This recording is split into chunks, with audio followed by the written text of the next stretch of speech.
Naiz amona izatea,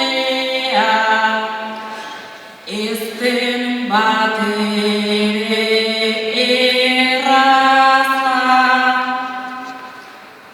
Nahikoa izatea, ez tabaida bat garratza.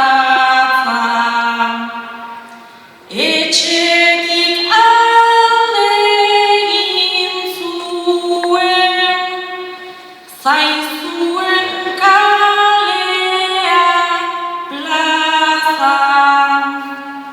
Naiz